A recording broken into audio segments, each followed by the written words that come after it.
Hi everyone, आप सभी का चैनल में स्वागत है। आज हम करने जा रहे हैं एनसीईआरटी की पोयम जो है द लेबरनम टॉप। ये टेड हजेस ने लिखी है। हगस, HUGHES। लेबरनम, लेबरनम क्या है एक्चुअली? लेबरनम एक प्रकार का पेड़ है। ये दिख भी रहा है आपको लिखा हुआ वर्ड मीनिंग। अबरनम एक प्रकार का पेड़ है जिससे हम बोलते हैं, इंग्लिश में हम बोलते हैं अमल्टास। अमल्टास का पेड़ है।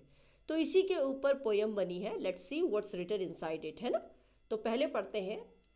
लाइन है, the laburnum top is silent quite still in the afternoon yellow September sunlight, a few leaves yellowing, all its seeds fallen। क्या मतलब है इसका?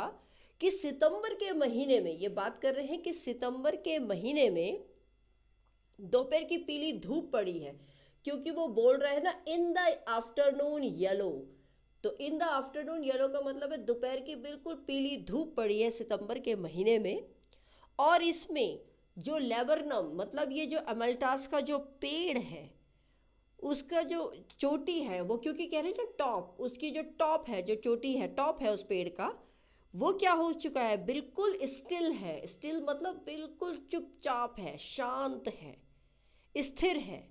और जो पीला रंग है, क्योंकि नीचे वो लाइन में बोल रहा है a few leaves yellowing all it's seeds fallen, कहने का मतलब है, और जो पीला रंग लिए हुए कुछ पत्तियां जो है उसमें भी, उनके सभी बीज क्या हो चुके हैं? गिर गिर गिर गए हैं। फॉलन मतलब उसके सारे बीज गिर चुके हैं। तो is that clear to you? No सितंबर का महीने में इस पेड़ की स्थिति क्या है वो ये बताया जा रहा है। राइटर ये बता रही है पॉइंट। नेक्स्ट चलते हैं। नेक्स्ट लाइन है, till the gold Finch comes with a twitching chirrup, a suckleness startlement at a branch end। कहने का मतलब है तभी एक गोल्ड फिंच, आप जानते हैं गोल्ड फिंच एक पक्षी है, the name of a bird, एक बर्ड है, ये आपको लिखा हुआ भी दिख रहा है। With a twitching chirp, with a twitching chirp का मतलब क्या है? कि वह पक्षी जो है वो एक वृक्ष की डाली के अंतिम सिरे पर एकदम आकर, तुरंत आकर क्या करने लगे? चिरप। चिरप का मतलब होता है चहचहाट करने लगे। चिरप मतलब बर्ड्स चिरप करती हैं, तो इसीलिए ये चिरप हो गया। ट्विचिंग चिरप मतलब अकस्मात एकदम आ गई और चहचहाट करने लग गई, उससे उसमें हलचल पैदा कर दी। ट्विचिंग मतलब उसने उस पे बैठकर, उस पेड़ में बैठकर उसने क्या कर दी? हलचल पैदा कर दी इस टॉप पे बैठकर। Is that clear? Next line है, a suckleness, a startlement at a branch end। इसका मतलब ये है कि वह पक्षी छिपकली की तरह, मतलब वो क्या कहता है? सकलनेस। सकलनेस का मतलब क्या है यहाँ पर? आपको सकलनेस का मतलब बता दें कि वो एकदम चिपकी हुई है। ठीक है, बिल्कुल चिपकी हुई है। तो वो कह रहे हैं कि वो एकदम suddenness, sorry, it is not suckleness, it's suddenness, suddenness a startlement at a branch end, then sleek as a lizard and alert and abrupt।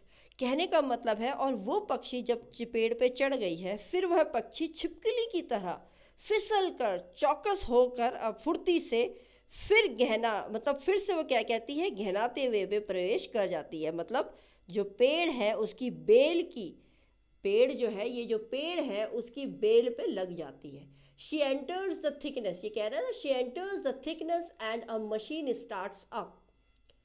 She enters the thickness and a machine starts up of chittering and a tremor of wings and thrilling, the whole tree trembles then thrills। कहने का मतलब ये है कि वह दोबारा से उस पेड़ पे चढ़ती है, और उस जो उसमें गहती हुई, क्या कहती है? गहनाता, मतलब उसमें अमलतास की बेल की तरफ, जो अमलतास क्या है? ये एमेल्टस, जो पेड़ की बात कर रहे हैं, इसकी बेलों पे चली जाती है, उसमें प्रवेश कर जाती है। और उन पक्षियों की चहचहाट से, अब जो वो चहचहाट कर रही है पक्षी, उसकी चहचहाट से क्या हो जाता है? उसकी चहचहाट से पंखों की फड़फड़ाहट एवं एकदम कंपन से मशीन चल पड़ती है। मतलब जैसे जैसे अपने जो अपनी जो फेदर होती है उसको फड़फड़ाती है, तो उससे उसकी जो मशीन है वो चल पड़ती है। The whole tree trembles and thrills. It is the engine of her family. अब क्या होता है कि उस सारा पेड़ कांपने लग जाता है तथा रोमांचित हो उठता है और उसके परिवार का इंजन है। भाई वो जो है वही उस परिवार का इंजन है, वो चली तो सब चले। Is that clear? उस पेड़ पे वो रुके, थोड़ी देर अपनी मशीन को, फैदर को हिलाया उलाया, शेक किया, मशीन चली, फिर वो उड़ गई और वही उस फैमिली की क्या है, सबसे बड़ा इंजन है। Is that clear or not? इसके बाद चलते हैं। She strokes it full then flitters out to the branch and showing her bared face identity mask.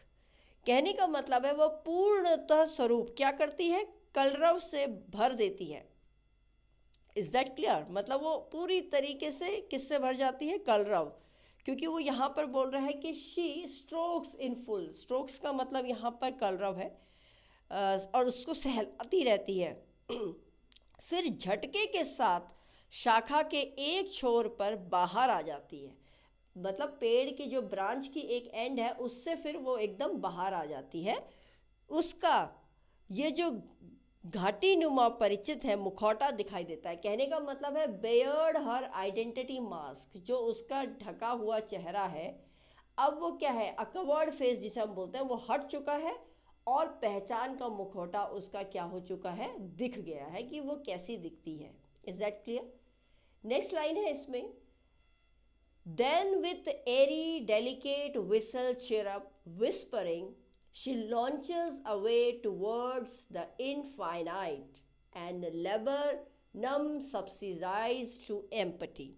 इसका कहने का मतलब ये है कि अब क्या होता है कि वो फिर से वह कोयल की सुरीली चहचहाहट, फुसफुसाहट के साथ वह आसमान की ओर, वो कहता है ना चिरप विंग्स, वो आसमान की ओर, इन्फिनेटिव यहाँ आसमान को कहा गया है। तो वो पक्षी क्या, कोयल क्या करती है, फिर वह कोयल की सुरीली चहचहाहट, फुसफुसाहट के साथ वह अनंत मतलब आसमान की ओर उड़ान भरती है, तथा जो ये एमल्टास जो पेड़ है दोबारा से खाली खाली सा हो गया है। मतलब कहने का मतलब ये है सब्सिडाइज टू द एम्प्टी। इस कहानी का मतलब, इस पोयम का अर्थ ये है कि सितंबर के महीने में पेड़ पूरी तरीके से बेयर हो चुका है, उसकी पीली पत्तियां भी झड़ चुकी है, टॉप से बिल्कुल टॉप साइलेंट है, क्वाइट है, कुछ नहीं है उस पेड़ में। लेकिन तभी एक पक्षी जैसे गोल्डन फिंचेस आ जाती है, वो वहाँ रहती है। वो फिर जितनी देर वो वहाँ रहती है उतनी देर उस पेड़ में थोड़ा सा कुछ लाइव लगता है, फिर जब वो चली जाती है तो दोबारा से वो पेड़ खाली खाली सा हो जाता है। This is what the poem is about. Is that clear? I hope आपको ये पोएम क्लियर हुई होगी। इसमें एक क्वेश्चन आता है कि what labrum is called in your language. तो बहुत सी लैंग्वेज में हम लैबरनम को हम एमल्टास कहते हैं, ये एक प्रकार का पेड़ होता है। What do you notice about the beginning and the ending of the poem? मतलब आपने शुरुआत में और एंड में पोयम में क्या महसूस किया? शुरुआत और एंड में, शुरुआत में क्या है, in the beginning and in the end of the poem we notice laburnum tree calm and silent. आप देख रहे हैं सिर्फ हमें बीच वाले फेज में ही पता चल रहा है कि थोड़ा पेड़ में कुछ चहल पहल है, बाकी तो उस ऊपर वाली लाइन में भी आप देखो स्टिल है, मतलब खाली है पेड़, कोई शांत है बिल्कुल। और इधर भी जब चिड़िया उड़ जाती है तब भी वह क्या रह जाता है, शांत रह जाता है। एक क्वेश्चन ये बनता आता है कि to what is the birds movement compared. यहाँ पर जो बर्ड, जो गोल्ड फिंच है, उसका मूवमेंट किससे कंपेयर किया गया है, और what is the basis for the comparison, और उसको किससे कंपेयर किया गया है। तो जो बर्ड्स का मूवमेंट है उसको किससे कंपेयर किया गया, एग्जाम में क्वेश्चन आ सकता है। तो आप कहेंगे बर्ड का जो मूवमेंट है वो यहाँ पर लिजर्ड से कंपेयर किया गया है। यू कैन सी लिजर्ड से कंपेयर किया गया है। और जो बेसिस है इसका कंपैरिजन का लिजर्ड से, वो है कि वो क्राउल करती है in a motion to hide itself. जिस तरीके से छिपकली दीवार पे चलती है, चिपक जाती है और छुप जाती है, उसी तरीके से ये चिड़िया भी पेड़ पे चिपक जाती है और छिप जाती है। इसका जो मूवमेंट है वो किस तरीके से है, वो अलर्ट है और एब्रप्ट है। Alert and abrupt. आप जानते हैं अलर्ट का मतलब होता है चौकस होना और एब्रप्ट का मतलब होता है अचानक से। तो एकदम अचानक से अलर्ट होना, वो उसका मूवमेंट दिखाई दे रहा है, इट्स मूवमेंट। और सिमिलरली जो गोल्ड फिंच है also moves into the thickness of laburnum. वो भी इसी प्रकार जिस तरीके से एक छिपकली करती है उसी प्रकार से ये भी गोल्डफिन जो पक्षी है यहाँ पर उसी तरीके से उसका मूवमेंट दिखाई दिया है। एक क्वेश्चन बन के आता है, why is the image of the engine evoked by the poet. मतलब कि इंजन को क्यों इवोक किया गया, पैदा किया गया है, तो वो इमेज क्यों डाली गई है। तो वो इमेज इसलिए डाली गई है क्योंकि goldfinch is the image of engine. वो जो इमेज बनाई है कि इंजन कौन है यहाँ पर, तो वो गोल्डफिंच जो पक्षी है उसे इंजन कहा गया है पोएट के द्वारा। और इंजन एक तरीके का जो सोर्स है वो एनर्जी है टू रन अ मशीन।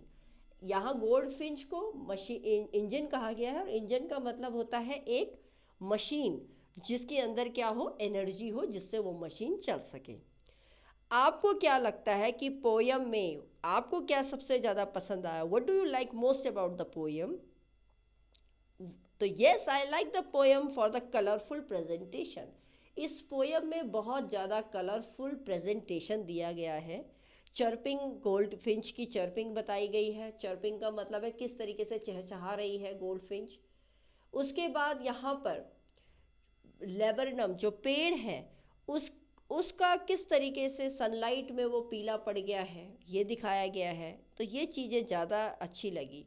एक क्वेश्चन बन के आता है कि इस फ्रेज का मतलब बताइए। हर बर्ड फेस, ये यहाँ पर आया हुआ है, showing in the last line यहाँ पर, showing her bared face identity mask का मतलब क्या है? तो इसका मतलब ये है कि जो गोल्ड फिंच जो बर्ड है उसका फेस बिल्कुल अब बेयर्ड है। बेयर्ड मतलब अब नंगा है, मतलब वो बेयर्ड है, उसमें कुछ छुपा हुआ नहीं है। तो इससे उसका फेस क्या हो सकता है, दिख जाता है। And this looks of the bird help to recognise itself. इससे वो बर्ड अपने आप को क्या कर सकती है, रिकॉग्नाइज कर सकती है, पहचान सकती है।